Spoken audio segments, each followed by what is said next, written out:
Сайн байцгаана уу? Одмондөр цугаас та бүхнийхээ амрыг ирэн мэдчилж байна. Археологийн нууцуд нэвтрүүлгийг эхэллээ. За өнөөдрийн сэдэв бол хар хурам хотын эргэн тойрондох нэвтрүүлгийг үргэлжлүүлэн та бүхэнд хүргэнэ. За энэ дугаарыг маань хамтран ажиллагчаар хариултаа хадгалын хөдөлთა хөгжлийн банк болон Заяа спорт шоп хамтран ажиллаж байна. За нэвтрүүлэг маань НТV болон Одмондөр радио 107 83.3 гэсэн хостолгоноор та бүхэндээ хүрдэг. За студид Америк сургуулийн түүхийн багш Маратхан хөтлөгч Уранчмаг хоёр ажиллаж байна. Өдрийн мэнд хүргэе багшаа. За өдрийн мэнд хүргэе урнаа. За өнөөдрийн нэвтрүүлэг болохоор хар хорны эргэн тойронд гэсэн нэвтрүүлэг байгаа. Тэгэхээр энэ нэвтрүүлгийг бэлтгэхийн тулд би судлаач Чиан Рун буюу тэр хүний одоо хар хорон хотын үүсэл гэсэн судалгааны бүтээл. Тэгээд энэ судалгааны бүтээлийг болохоор Монгол Улсын их сургуулийн Аз судлалын тэнхимийн одоо дэд профессор түүхийн ухааны доктор Даваа Сүрэнгийн ундрахын орчуулснаар яг одоо хятад сурвалжийг одоо мэдээгүй шүү дээ. Одоо ингээ орчуулсан. Тэгээ энэ судалгааны бүтээл болон Гуу Эрдэнэ хотгоон одоо Монголын эртний хар хором хот буюу 2020 онд дахин засварлаж хэвлсэн энэ судалгааны бүтээл. Гуу Эрдэнэ хотгоог бол одоо манайхан бол бүгдээрээ сайн мэдж байгаа тийм Монгол Улсын их сургуулийн археологи антрополог тэнхимийн эрхлэгч доктор профессор. За ийм хүн байгаа бөгөөд өөрөө хар хором хотыг одоо Монгол Германы хамтарсан экспедиц эхэлсэн цагаас нь эхлээд судалгааны багийн удирдагч байсан доктор болохоос өмнө хүртэл яг ийм хүн байсан. Тэгээ одоо бол доктор цалтай тэгээ хар хором хотын болон Монголын 13 дугаар зууны үеийн хот суурин бас тэ боош оршуулга энэ төрлийн одоо судалгааг бол маш нарийн хийдэг. Ер нь манай нэвтрүүлгийн нийт дугаарын бараг 30-40 орчим хувийг бол дангаар одоо Гуу Эрдэнэ хотгоо судалгааны бүтээл эзэлж байгаа шүү дээ тий. За үүнээс гадна Монгол Германы хар хорон төслийн Германы талын удирдагч Хайнс Георг Хитл гэж хүн тий. За энэ хүний одоо судалгааны бүтээлүүд байдаг 2007 онд хэвлүүлсэн. Тэгээд энэ хүний одоо энэ судалгааны бүтээлүүдээс ишлээд ярьж байгаа юм. Тэгэхээр өнөөдөр яг нэвтрүүлгийг нэг сонирхолтой зүйлээр эхлүүлэхэд энэ хар хором хот гэдэг нэртэй хот бол яг 13 дугаар зуунд 2 байсан юм байна. Оо тийм үү. Сурвалжид тэмдэглэснээс үзэхэд бол хар хором нэртэй эртний 2 хот байдаг гэжээ. Нэг нь Дундад Азийн Сир Дарья мужийн Кипчакийн тал нутагт байрладаг. Нөгөө нь Монгол Улсын Өвөр Хангай аймгийн Хангаа нуурын Үүрбэл Орхон голын дээд урсгалд хуучнаар одоогийн хар хором сумын нутагт оршдог. Манайхан. За тэгэхээр судлаач эрдэмтэн одоо Чиан Рун те хар хором хотын үүсэл судалгааны бүтээлдээ үүнийг хятад хэлнээс орчуулсан байдаг. За үүнийг бол одоо манай Аз судлалын тэнхимийн те дэд профессор түүхийн ухааны доктор Даваа Сүрэнгийн ундрахын орчуулснаар би та бүхэнд уншиж өгье. Судрын чуулган 1997 оны 1-р ботид Хуудас 131-с 132 Чингис хааны зарилгаар зүч улус эдийн нар хамтдаа Сир дарийн мөрний зүг цэрэг хөдөлгөв. Янжиганыг эзлэн авсны дараа улус эдий Кипчакийн тал дахь хар хором руу мордов. Хэмээн дурдсан нь яг хар хором хот гэдэг нь бол 13 дугаар зуунд 2 байсныг нь харуулж байгаа юм. За Чингис хаан хийгээд түүний залгамжлагч нар нь орхны хөндөд их Монгол улс цаашлаад Монголын эзэнт гүрний нийслэлийг байгуулсан нь Монгол овг аймагуудын уламжлалын хүрээнд эргэлдэх ертөнцөөсөө ангижирч өөрийгөө болон эзэнт улсыг байгуулах үйлээ эртний төргийн нэгэн чулуун хөшөөндөр бичсэн байдагчлан за энэ чулуун дээр бол те юу яаж байгаа байхгүй яг энэ байрлал нь болохоор Хангаа нуурын ой хөвчт гэж байгаа байхгүй. За тэгээ энэ бичсэнчлэн өтүүгэн ийстэй гэж байгаа байхгүй. Өтүүгэн ийстэй үлдсэн цагт үүрт мөнх амьдарч овг аймагуудыг эзэгнэн захирах эрт цагийн их уламжлалтай холбон үзэх болжээ гэж. За эртний төрөг уйгур овг аймагуудын ариун дагшин өтүүгэн буюу итүүгийн ийс ойг хут уулынх нь хамт дэлхийн ертөнцийн төв сав шимийн төвтэй хэмээн ухаардаг байсан гэж байгаа. За тэгэхээр энэхүү ойг эзэгнэж авсан л бол умарт хийгээд өмнөд дорн хийгээд өрн дөрвөн зүгийн төмнийг захиран суух. Өөрөөр хэлбэл хээр талын эсхий турахт бүх иргэнийг захирах гэдэг утгаараа бүх дэлхийг эзэгнэн захирах хууль ёсны эрхийг эзэмднэ гэж. За энэ тэгэхээр одоо тэгээ эртний төрөг угсаатай арт түмэн ба шүү дээ төрөг уйгур те. Эдгээр бол арт түмний дунд тэр хут даг гэдэг нэг үг байгаа тэр хут гэдэг нэг үг байгаа даа шүү дээ. За энэ нь бол ер нь нэг юм далдын ямар нэгэн одоо ид шидийг өөртөө бий болгосон те тэнгэрээс за ийм зүйлийг хилээд байгаа юм. За өтүүгэн ийс буюу одоо өтгөн эсвэл итүүгэн ийс гэж ингээ хоёр янзаар хилээд байгаа юм. Ийс гэдэг нь ой юм байна тий. За тэгэхээр өтүүгэн ойг те эзэгнэж чадсан хэн боловч бас гялалцсан эрх мэдэл аз жаргалан төв тавилангийнхаа эзэн нь дээд тэнгэрээс дэлхийн ертөнцийг эзэгнэн захирагчаар тохон томилогдсон Тэнгэрийн бошхыг хүртэгч болдог ажээ. Үүнийг өртний төрөг хэлээр болвол хот гэдэг. За харин Чингис хаан хийгээд тэдний залгамжлагч нар орхны хөндий хийгээд өтүүгэн эст ноёрхлоо тогтоож тэдгээрийг нийлээд эртнээс үгүйдэ гэхэд хүннүгийн хаадын чинлийг уутуу буюу Тэнгэрийн хүү, Тэнгэр ивээсэн өөрөөр хэлбэл бусдыг захиран суух аз тохиосон үеэс эзэгнэн захирах болсон их гүрний эрх дарахтай холбон үзсэн явдал түүнийг дэлхийн ертөнцийг эзэгнэн захирах гэсэн санаархлыг үзэл сурдлын үндэстэй болоход ихээхэн түшиг болсон гэж Хайнс Георг Хьютелтэй 2007 оныхоо судалгааны бүтээлд бичсэн байдаг байхгүй юу. Тэгэхээр энэ судалгааны бүтээлд гарч байгаа саяны энэ үйл явдлуудыг үгүйдээ наад зах нь одоо хүннэг үеэс гэж хэлж штэ. Тэрний тэр чинлийг уутуу хэмээх үг болвол Тэнгэрийн хүү гэсэн үг байгаа байхгүй юу. За би энэ хит хитэн дугаарууд дээр бас хэлсэн одоочсон давтаад хэлжээ. Хүннэг үр мөксний дараахан улсын нэг төшмөл чинлийг уутуу гэдэг үгийг ерөөс огт ойлгохгүйсэн байгаа. За тэгүн гут нь одоо яасан бэ гэхээр ерөөс огт ойлгохгүй байхад нь тэр хавьд байсан нэг хүннүү боол тэр үгийг харчингуудаа Тэнгэрийн хүү гэж хэлсэн гэж байгаа байхгүй. Тэгэхээр саяны одоо нэг хут гэдэг үг энд нөгөө гуудуу гэдэг үгээр явж явах магадaltaа хэмээн үтсэн судлаачд бас байдгийг. Тэгэхээр энэ өтөвгэн ийс нь жвэнийгийнхаар болвол одоо судлаач түүхчтэй бол хар хорим нуруу уул гэд байгаа нь хар уул. За энийг болохоор өнөөдөр би нөгөө нэг хятад гэдэг байгаа энэ үгийг штэ нангиадаар одоо нэг нангиад гэдэг ингээ хэлээд явчих. Ягаад гэвэл нөгөө хятад хятан гэдэг энэ хоёр улс чинь нэг ойрхон сонсогдоод байдаг Тэгээд бас нэршлийн хувьд ч гэсэн хятад гэдэг үг маань бол нөгөө хятан буюу хитайский гэдэг нөгөө орсуудын хар китайский гэдэг нэрлэлцэн тэрийг нь одоо ингээ нөгөө хятад гэдэг явцдаг. Энэ нэг бас нэг нарийн юм нэг судалгаа байдаг хэл шинжлэлийн хувьд. За тэгэхээр би нөгөө нангиад аль болох нангиад гэд хэлээ явчээ. За тэгэхээр нангиадаар бол нөгөө вушан буюу одоо хямрын уул гэж байгаа байхгүй. Түргээр хутдаг. За тэгэхээр энэ бол дэвсгэр нутаг. Тэгээ энэ газрыг бол сонгож авснаар эзэн хаан эдгээр газар орныг авч явдаг. Хямр лундааг өөртөө шингээж Евразийн хээр талын нүүдэлчдийн ертөнцийн эхний сэтгэл санаа, үзэл бодолд цаашдаач өөрт ашигтайгаар нөлөөлж чадсан юм гэж. За тэгэхээр хар хорим хот буюу одоо тэр орхны хөндий энэ нь өөрөө тийм ариун дагшин газар болж хувирж байна. Энэ ариун дагшин газрыг болвол зөвхөн одоо нэг хар хорим гэдэг утгаар нь Монголын эзэнт гүрний нийслэл гэдэг утгаар нь биш. Бүр хүннүүгөөс ахуулаад тэр орхны хөндийд байсан эзэнт гүрнүүд яг энэ бүс нутгийг захираад суух юм бол бусад овг аймагуд нь өөрсдөнд нь ирж захирагдана гэдгийг бол үзэл сурдлын хувьд бол ингээд бат шингэсэн байсан зүйл байгаа.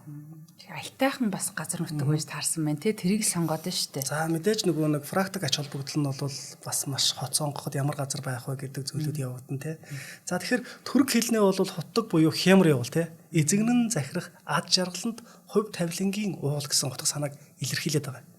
Тэгэхээр ийм нэртэй энэхүү уул нь бол эртний түрэг уугуурын 552 оноос 745 оны хооронд оршин тогтносон түрэг угсаатны улсууд түрэг улс.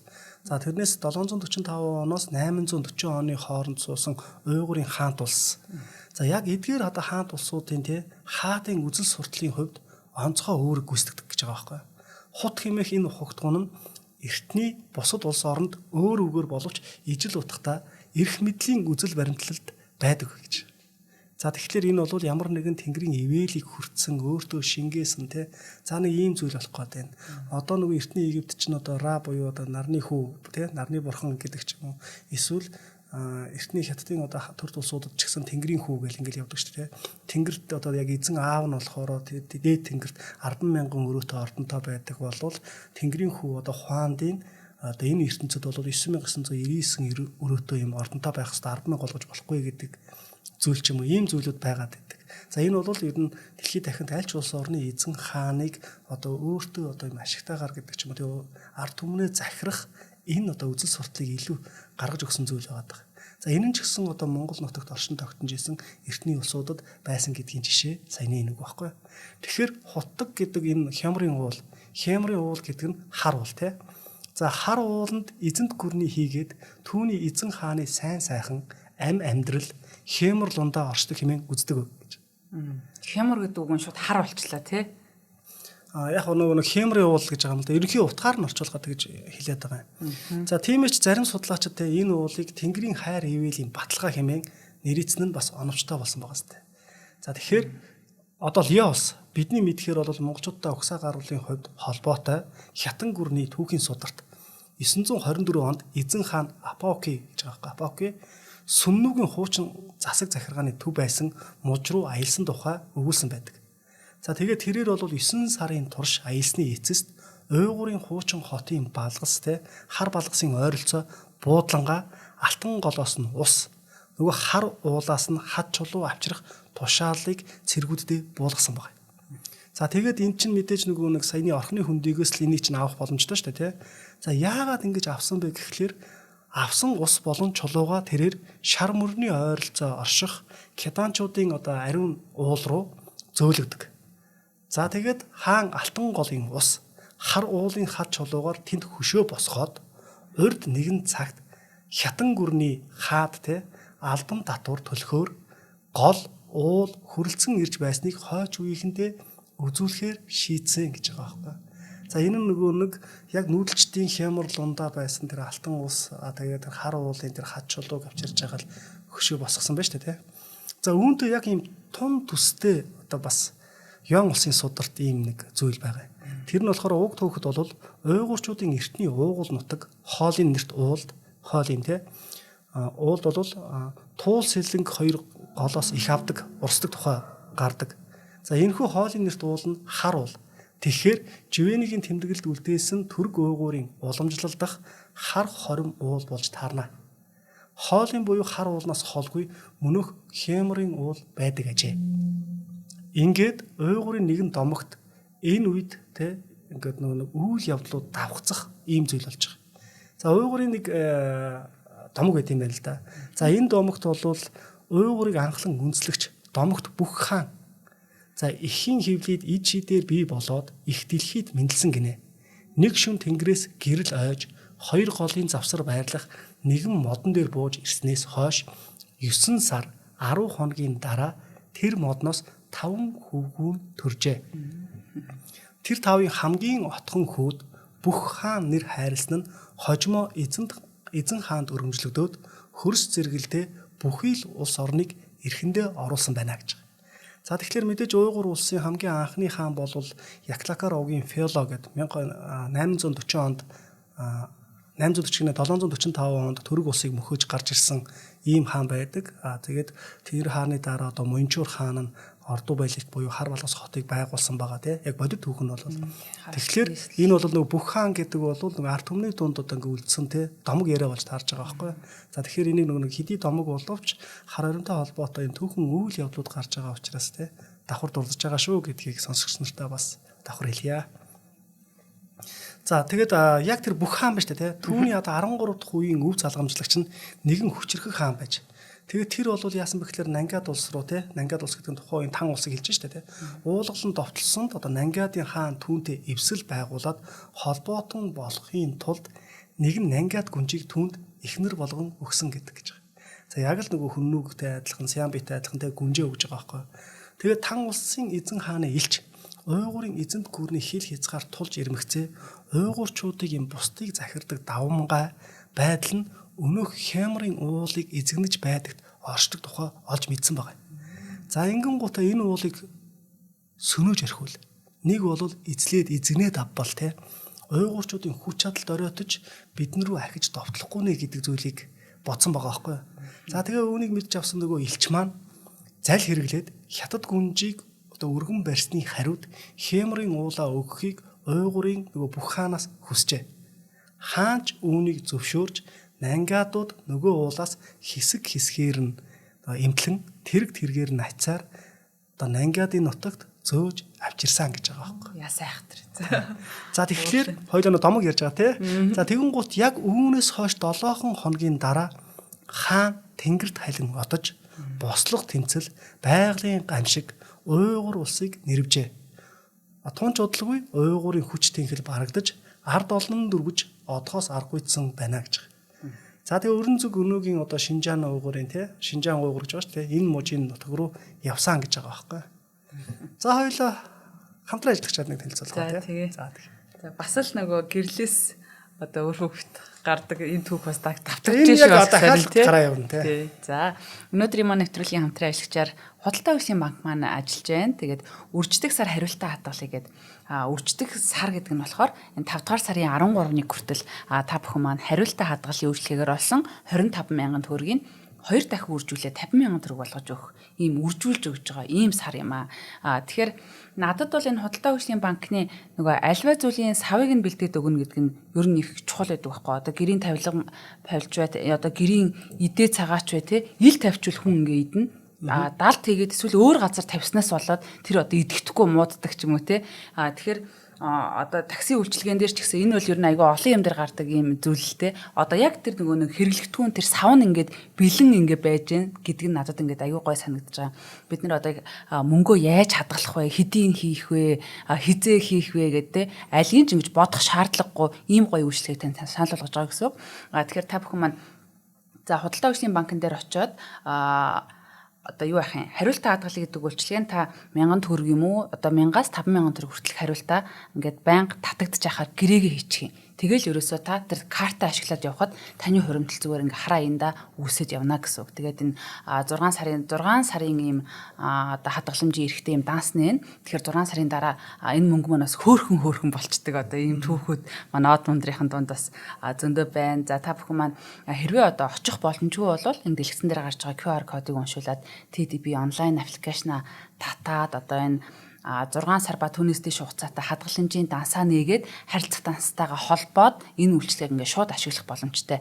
За минийхаар бол яг ойрхон явж байвал те боломжтой байл биеэр очиод энийг гэрээ хийжүүлэх амар санагцаан та бүхэн маань тэгээд ийм гоё хоригдлолтой болох хэлбэр аргыг санал болгож байгаа. Дээр нь ашиглаад аваарай. Тэгээд мэдээж одоо яг үрждэг сар дээр нь бас үржүүлээд авчвал эн чинь те нэг юмд хүрцэн юм шиг одоо нэг тоглоомын нэг даваанд хүрцэн юм шиг юм гоё мэдрэмж төрөх хаа. Тэгээд дансны мэдээлэл нь та бүхэнд бүртгэлтэй дугаар дээр нь даваа гараг бүр Viber юм уу утасны дугаар дээр нь ингээд тогтмол очиж явчих юм. Та бүхэн маань илүү дэлгэрэнгүй мэдээллийг 1800 1977 за веб хаяг болох www.ttbm.mn гэсэн сайт руу ороод мэдээлэл авах боломжтой. Тэгээд монголчуудад маань би л одоо жишээ нь ийм гоё үйлчлэгийг альч банкнаас ингээд сонсож байгаагүй мөнгө хадгалуулаараа хүүтэй шүү гэсэн юм сонсч байснаас яг ийм ямар ч санаа зовох зүйлгүйгээр маш бага хэмжээгээр ямар ч дарамтгүйгээр ингэж мөнгөө үржүүлэх гоё боломж олгож байгаа худалдаа хөгжлийнхаа банкны хамт олонд баярлалаа. Тэгээд од мөндрийнхэн манаас энийг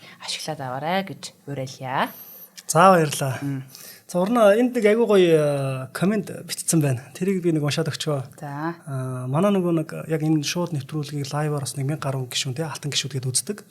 За тэгэхээр энэ дээр болохоор Оги гэдэг хүн бичсэн байна л да. Эрдэнэт хөдөөгийн фэрлэ гэдэг хоёр нэр бүр чихэнд хоногсон гэж байгаа байхгүй. Яг энэ л одоо нөгөө манай нэвтрүүлгийн эрхэм бас нэг зорилгоудын нэг байхгүй. Ягаад гэвэл яг энэ талын судалгаа хийдэг судлаачдаа бас алдаршуулах нь те одоо мөндөр сувгийн бас нэг эрхэм зорилгоо баярлаа гэдэг хэлье. За одоо хоёулаа нөгөө нэг сая уйгур улс мөхлөө гэд гарлаа те бүх хааны одоо ингэ томог ёсоор. За гэтэл яг үнэн бодит түүхтэрээ бол уйгур улс яаж мөхсөн бэ гэхэлэр 820-ад оны үеэс бол одоо яг уйгурын захиргаанд байсан гэж байгаа байхгүй. Киргиз гэж аймаг байгаа тий. За Киргиз одоо овог аймагуд. За энэ аймгийн Аажо гэдэг хаан бол бослог тэмцэл гаргах ер нь уйгур улсыг эсэргүүцэх тий. Энэ нь явсаар байгаад сүүлдээ яг 840 онд уйгурын одоо яг ордон дотроо гэсэн үг шүү дээ хар бал одоо ордог байлиг буюу хар балгас энэ дотор бол нөгөө киргизүүдийг одоо нэг тал нь дэмжсэн нөгөө тал нь одоо эсэргүүцсэн ийм үйл явдал болж исэн чинь яг тэр эсэргүүцсэн хэсэг нь одоо уйгурын хар балгасын одоо хаалга хотынхоо хаалгыг нээж өгсөн байгаа киргизүүдэд. За ингээд 840 онд бас мөхсөн байдаг.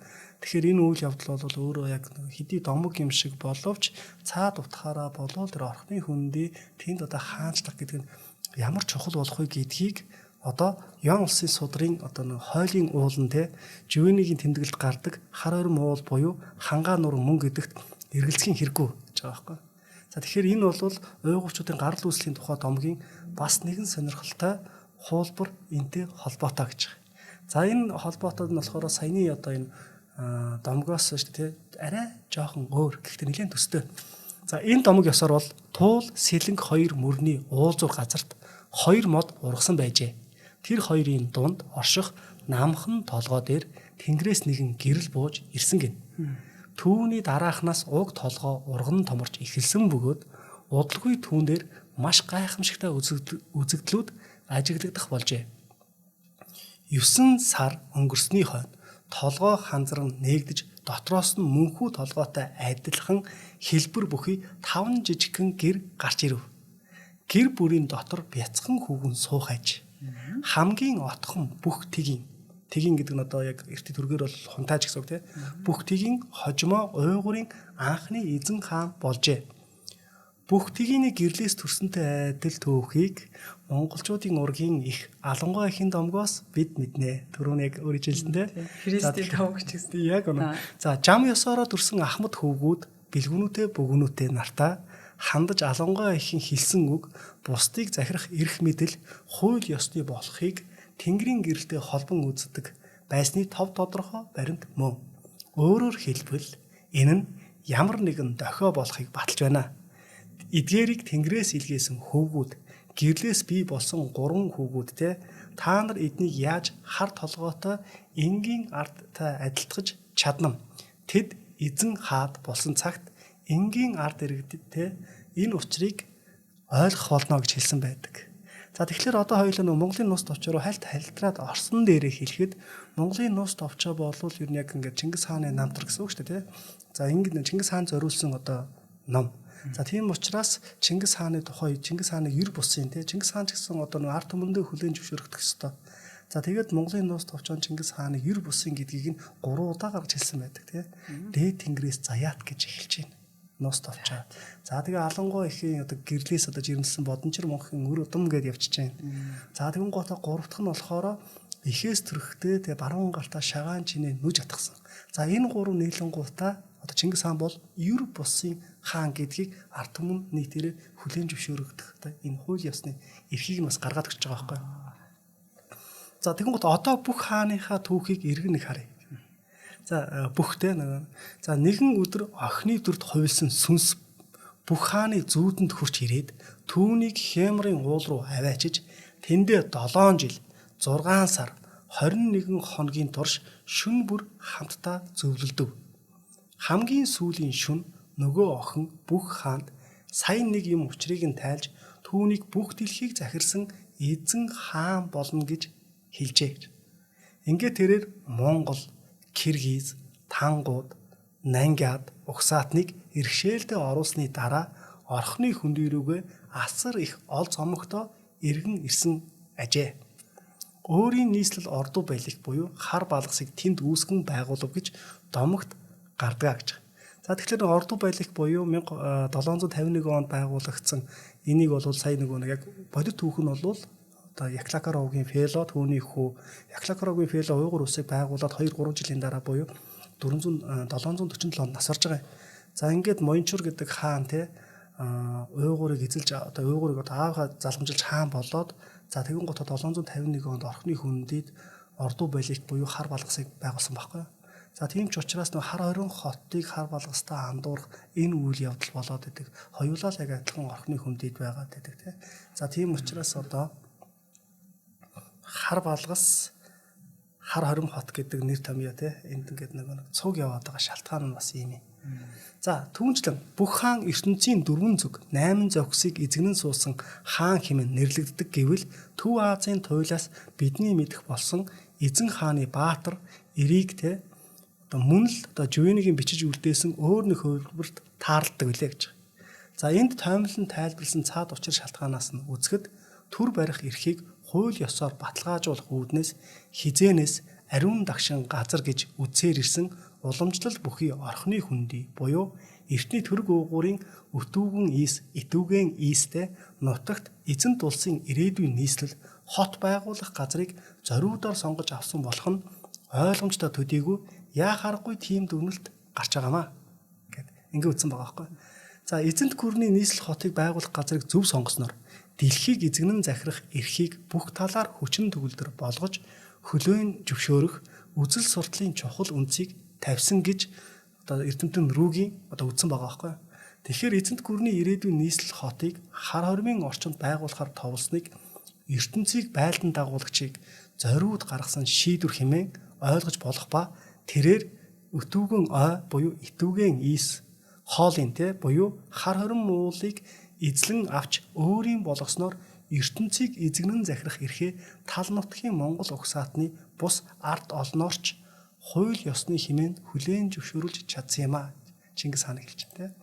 За Харарам хотыг орхны хүндэд үүсгэн байгуулснараа Чингис хаан болон түүний залгамжлагчид тал нутгийг ард олны зон олонд тал нутгийн ард олонд зон олонд хизээний эрт дээр үеэс ертөнцийн төв хэмээн нийтээрээ хүндэтгэн дээдлсээр ирсэн эртний уламжлалт тэрл газарт бат бих шин төвлөрөл бий болгож өгсөн гэж байгаа байхгүй.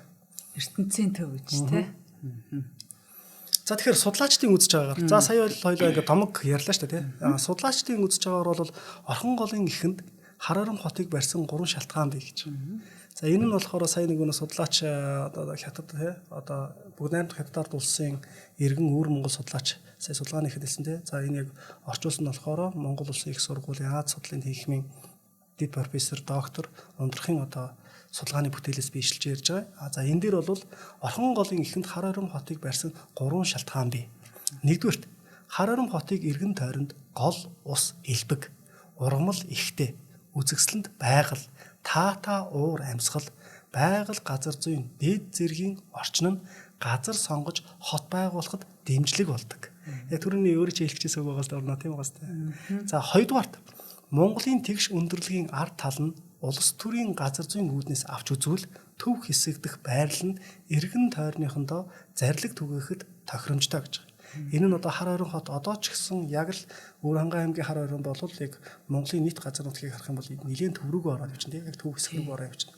За энэ нь бол яг л тэр орхны хүндэд Харарам хотод эзэнт гүрний нийслэл байна гэдэг чинь Монгол улсын хууль 3 хоногтой гэдэг үг байдаг шүү дээ. Энэ чинь тал тийшээ тэр эзэнт гүрний том асар том газар нутаг руу илч түгээхэд захтанд 3 хоногийн дараа очсон хууль нь яг хэрэгжиж эхэлж байгаа үйл явдал хэлж байгаа шүү дээ. Тий одоо энэ ч нөгөө бүр ЮНЕСКОгийн дэлхийн өвд бүртгэгдсэн ийм газар нутаг тийм ээ.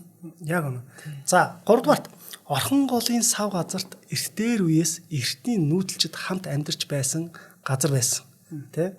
За тэгэхээр хүннүү, түрэг, уйгур болон бусад улсын улс төрийн төвүүд бүгд энэ нутагт төвлөрдөг байсан гэдгийг одоо орчин үеийн судалгааны төвшин, эрт дээр үеийн түүх сурвалжийн мэдээнүүд эдгээрүүд бүгдээрээ нотлон харуулсан байгаа байхгүй юу?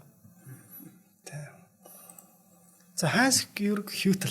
За энэ хүний судалгааны бүтээлд бас Харарам хотын талаар мөн дурдсан байдаг. За Харарам хотыг үүсгэж босгосон нь дайнч морьтнуудын хэврэгхэн ноёрхлын тогтолцооноос нүүдэлчд ба суурин иргэд энэ зэрэгцэн оршдог эмх цэгцтэй тогтвортой төрийн бүтцийн хэлбэрт овсгоотой нэгэн удирдагчийн ноёрхлоос ирээдүйтэй мэрэгсэн зохион байгуулалт бүхий төр улсын хэлбэрч шилжих чиглэлд шийдвэрлэх алхам болсон бөгөөд энэхүү улсын амьдрах болон амьдралыг даван туулах чадвар нь дан ганц дайн тулаан дээрэм тонуулаар амьдрдаг нүүдэлчин угсаатны дайнд хэр аз хямртай байх тэр тогтдгоо цаашдаа болж илүү зохион байгуулалттай болсны үр дүнд дэлхийд ноёрхсон Монголын эзэнт гүрний нийслэлийг байгуулсан байх боломжтой хэмээн үзсэн байгаа байхгүй. Тэгэхээр мэдээж сая энэ хүн бол герман хүн штэ. Тийм учраас бас яг ингээд нэг дээрэм тонуул гэдэг одоо энийг чинь бас яг Монголын төв талаас нь ингээд ярих юм бол дэлхийд дахинд инх 51 тогтоохыг оролцсон юм аа гэдэг зүйлээр орлуулж бас ярьж болж байгаамаа гэдэг хэлсэн. За хоёлаа дараагийнхаа. За тэгээ. Одоо манай нөгөө Заяа гэж хөтлөгч маань байгаа танин мэдгүй шинж тухааны одоо амьд өв болсон залуу байгаа. Тэгээд спортын тайлбарлагч. Тэгээд Заяа маань бас өөрийн гэсэн нөгөө спорт шавтай. Одоо нэг бол манайхан бас мэддэг хүмүүс мэддэг болсон баха. Тэгээд одоо миний хувьд бол бас ингээл жоохон юм спорт хувцтай алхалтын гутал байдаг юм уу? Тиймэрхүү бие дэвтэйхэн нөгөө сайхан харагдах гэхээсээ илүү одоо заас дээрэс нь одоо нөгөө фитнес митс очдог бас аль нь яг аятайхан тэр амьсгал солилцдгийн тийм хувцыг тэгээд тэр чинь бас чанартай байх хэрэгтэй хөлс мөслөө шингээдэг тэгэхгүй бол тэр чинь хариу чанаргүй хувцыг тэгж хөлс баастай юм дээр өмсвөл ямар муухай гэлч тэр чинь бас асуудалтай байдаг байхгүй яг үндэ тэр чинь үнэхээр сайн материалтай байх хэрэгтэй. За тэгээд Заяа маань бол яг юм гоё ориг хувцсуудыг Англи бол Америкаас ингэж оруулж ирдэг. Өөрөө ч нэг спортын маш өндөр мэдлэгтэй юм хүн учраас яг аль нь зүгээр вэ яадаг вэ гэдэг өөрөө аягүй гоё зөвлөд хүмүүст ингэ санал болгодог. Тэгэхээр эдний дэлгүүрт бол ер нь одоо манай дэлхийн бүр хамгийн тансаг зэрэглэлийн хувцснаас ахуулаад одоо яг өдөр тутмын одоо Nike, Under Armour, Adidas, Vans, Timberland за ер нь л маш олон брэнд байгаа. Sorel, Ralph Lauren, DR Martins энтергээд За энэ бүхэл ерөөсөө брэндүүдийн хамгийн гоё өсөн хувцсуудыг манай хүн өөрийн биеэр яваад айгүй ач холбогдол өгөөд энэ дэлгүүрээ яг ингэж гардаж ажилуулдаг. Өдөр тутмын гутал хувцс болон хэрэглэлүүд, за дээрэс нь одоо нэг уудаг, уураг, спортынхантай хамааралтай ер нь аль сайн бэ гэдгийг л таньж мэдсэн юм. Хамгийн хэм дүнээр та бүхэн дээрээ санал болгодог гэдгээр бас их алдартай. Тэгээ баталгаатай оригинал гэдэг нь бас маш чухал байдаг те. Нэг дунд зургийн юм авдаг нөгөөтг нь яг баталгаатай биш юм байвал даваагүй дээрдэ гэдэг шиг. Тэгэд хаяг нь бол Навитал Жошт буудлын зүрд Мойсын 4-р байрал бэргээ зам дагуу Заяа Спорт Shop гэдэг бичгтэй байгаа. Та бүхэн маань Facebook хаягаар нь Заяа Спорт Shop гэдэг латинаар бичээд яг одоо бас дагаад аваарай. Тэгээд гоо шинэ бараа бүтээгдэхүүнтэй цаг алдалгүй танилцаарай. Холбогдох утасны дугаар нь 88 тэгтэг 91 92 гэсэн байна. За яаж азар нөгөө заяатай тий од мөндөрт ингээ хамт ажилдгийн тэрнийхээ бас ач гавыг аягүй хидэлдэг штэ тий очоод пүүз авахаар шууд очоод авчин тэгэл хүүхдүүдтэй бас нөгөө нэг витамин тий өсөлтийн витамин уураг энэ тэрийг бол зүгээр шууд очоод заяа авъя гэж очдог штэ тий төлбөрөө аягүй гоё уян хатан хийнэ бас тэрнийх гоё. За та бүхэн маань тэгээд очиж үзээрэй, гоё таалагдсан хувцсанараа бас аваарай, өвчлүүлээрэй гэж уриалж байна. За хоёул цааш нь өргөжлүүлээ тий. За иймээс үе үеийнхний эрх мэдлийн төв болж те орд өргөөгөө барьж явсан хожуу нүүдэлчдийн байгуулсан эзэнт улсуудын засаг захиргаа ба шүтлэг шүтэн сан хөмрөг худалдаа харилцааны төв болж байсан орхны хүндийд буур сонгосон нь хот суурин байгуулахад тохиромжтой ба стратегийн хувьд ач холбогдолтой гэхээсээ илүүтэйгээр ноёрхол эрх мэдлийн тухай асуудал тодорхойлогч хүчин зүйл болсон нь илэрхий гэж. За Хара хором хотын газар нутгийг сонгох болсон шалтгаан нь эдгээр мэт ариун баялаг түүх сурвалжийн мэдээ байгаа. Гэтэл үзэг сонсогч хийгээд судлаачдын дунд маргаантай нэгэн сэдв байдаг нь хар хором гэж яг ямар утгатай үг вэ гэдэг зүйлд өөрөө гарч иж хар хором тий. За тэгэхээр хар хором хотын нэр. За хар хором гэдэг бол нэрний утга учир нь бол эртээр үеэс эхлээд каракорум дараа нь хар хором идүүгээ хар хорин гэж дуудагдж байгаа. За каракорум гэдэг нэр нь бол алтай хэлний үгнээс гаралтай тий уйгур үг байх магадлалтай гэж үздэг зарим судлаачтай. За харин Чингис хааны үеэс хар хором гэдэг нэртэй болсон бөгөөд хар хором гэдэг нь хар хөрөм гэсэн монгол үгнээс үүсчээ гэж зарим судлаачид бас л үздэг. За энэ бол каракорум гэдэг нь монголоор хар хөрөм гэсэн үг юм. Галт уулын дэлбэрлэлээр үүссэн нэгэн зүйл хатуу чулууг уйгураар хором монголоор хөрөм гэдэг нь тодорхой юм гэж эрдэмтэн шүүгэл бичсэн байдаг. За тэгэхээр энэ нэр нь хар хором биш харин хар хөрөм болж таарч байгаа юм а гэж байгаа байхгүй. Би яг энийг бол нэгэн сайн санаж байна. 2005-6 онд би хар хором хотын яг тийм малчлага дээр ажиллаж байхад Хорол Дамб гэдэг хүн монголчууд эртний дэлхийн нийслэг байгуулсан нөлөө. За ийм одоо яг хар хором хотын тухай ном хийсэн байдаг. Энэ дээр бол яг уг нэр нь бол хар хөрмөн те ийм үг юм а. Гэхдээ монголчуудын одоо те 13 дугаар зуунаас хойш хар хором гэд нэрлээд нэгэнт хөвшөө тогтцсон нэрийг одоо өөрчлөөд яах вүлээ гэдэг нэг судлаачдын юм санал байдаг гэдэг зүйлийг аягүй сайн санаж байгаа юм. За тэгэхээр өнгөрсөн үеийн тэр тусмаа монголчуудын мандан бадрал сулран доройтох нэгэн үеийн түүхийг олон нууцыг өөртөө агуулдаг хар хором хотын нэр нь мөн одоо хүртэл бүрэн тайлагдаагүй гэсэн үг байхгүй. Ихэнх эрдэмтэд хар хөрөм буюу хар хөрмөн чулуу гэсэн утгатай эртний төрөг монгол хэлний үг хэмээн үздсэн байдаг. Зарим судлаачид хар хэрэмж хэмээсэн байгаа. Хэрэмтэй. За кара гэдэг бол монгол хэлэнд бол хар гэдэг үг бол мэдээж ойлгомжтой тий. За орчуулагдж байгаа гэсэн тий. Каракалгийн амтан байдаг байхгүй одоо монголоор хар хул гэдэг. Тэг кара гэдэг нь хар л байна л та. Каракум гэдэг одоо хар эс гэл нэг ингээл яг явцдаг байхгүй. За тэгэхээр корон гэдэг нь бол төргээр хад асга нуранг гэж орчуулагдах бөгөөд монгол хэлний хөрөм хуучин монгол бичгээр хөрмөн хэмээх үг нь галт уулын дэлбэрэлтээр орчин тойронд цацагдсан галт уулын хөрмөн чулуу гэсэн утгатай болно гэж. Хар хором хэмээх нэрийг 13 дугаар зууны Персийн түүхч Живэнигийн зохиолд орхон гол нэг уулнаас их авдаг. Түүнийг уйгурууд хар хором гэж нэрлэдэг. Манай энэ цаг үед их хааны байгуулсан хотыг мөн тэр уулын нэрээр нэрлсэн хэмээн бичсэн байдаг байгаа байхгүй. За тэгтэл сая би одоо яг энэ бүтээлүүдийг бүгдийг ингээд хэд хэдэн судалгааны бүтээлээс ишилж ярьж байгааг хэлсэн шүү дээ. Яг энэ дээр бол доктор Уу Эрдэнэ отгоо Монголын эртний нийслэл хар хором хэмээх судалгааны бүтээл дээр ингэж хэлсэн байдаг байхгүй.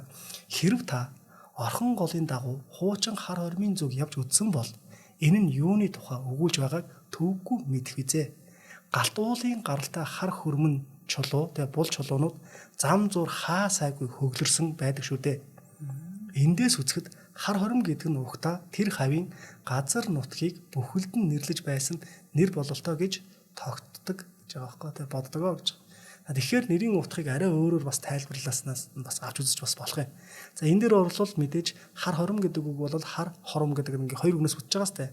Үүний хар гэдэг бол ингээ арай өөр өнцгөөс те ингээ тайлбарлах юм бол эртний Монгол төрөг угсаатны дунд төр засаг, сүр хүчний бэлэгдэл, хүч чадал, эрх мэдлийг илэрхийлдэг. Жишээ нь хар сүлд, төрийн сүлд, хар цэрэг, төрийн гол зэвсэгт хүчтэй. Иймээс хар гэдэг үг нь сүр хүч, эрх мэдэл, төрийн төв гэсэн утга санаатай байж болох юм а гэж. Одоогийн улс төрч гэсэн төрийн хар хөөн гэж яриаддаг шүү дээ. За энэ бол маш туршлагатай улс төрчийг хэлээд шүү дээ. За нэг юм хүчрхэг те мэдлэгтэй гэсэн. За хорон гэдэг үг байгаа те. За хорон бол мэдээж зарим судлаачид хурал, зөвлөлдөх газар гэсэн утгатай холбоотой гэж үздэг. Хэл шинжлэлийн үүднээс Азийн зарим угсаатны хэлэнд хорон гэдэг те төстэй дуудлагын үгс нь нийтийн талбай, захиргаа, орд харш гэсэн утгатай гэж. Үүнийг нийлмэл ойлголт нь хар хорин бол Монголын эзэнт гүрний нийслэл гэдэг утгаар нь сүр хүчний төв, төрийн төв хот, хааны орд суур, хүчрхэг нийслэл гэх мэтээр ойлгогдож болно гэж байгаа юм. За энэ бүгдийг яг хэлээд байгаа гол шалтгаан маань ер нь бол дан ганц нэгэн одоо ингээд эрдэмтний судалгааны өгүүлэл болвол те бүхэлд нь энийг бол үнэн гэж үзэхэд хэцүү. Гэтэл маш олон эрдэмтний судалгааны бүтээлийг нийлүүлж хагаад эндээс одоо яг энэ судлаач ингэж үзсэн байна те ийм юм үзэл баримтлууд байдсан байна гэдгийг ярих юм бол сонсогч та яг энээс одоо нэг авч гээхийн ухаанаар зөв гэдгийг арай үнэнд ойрхон нь аль нь бэ гэдгийг өөртөө бас тогтоож авах боломжтой болоод байгаа байхгүй.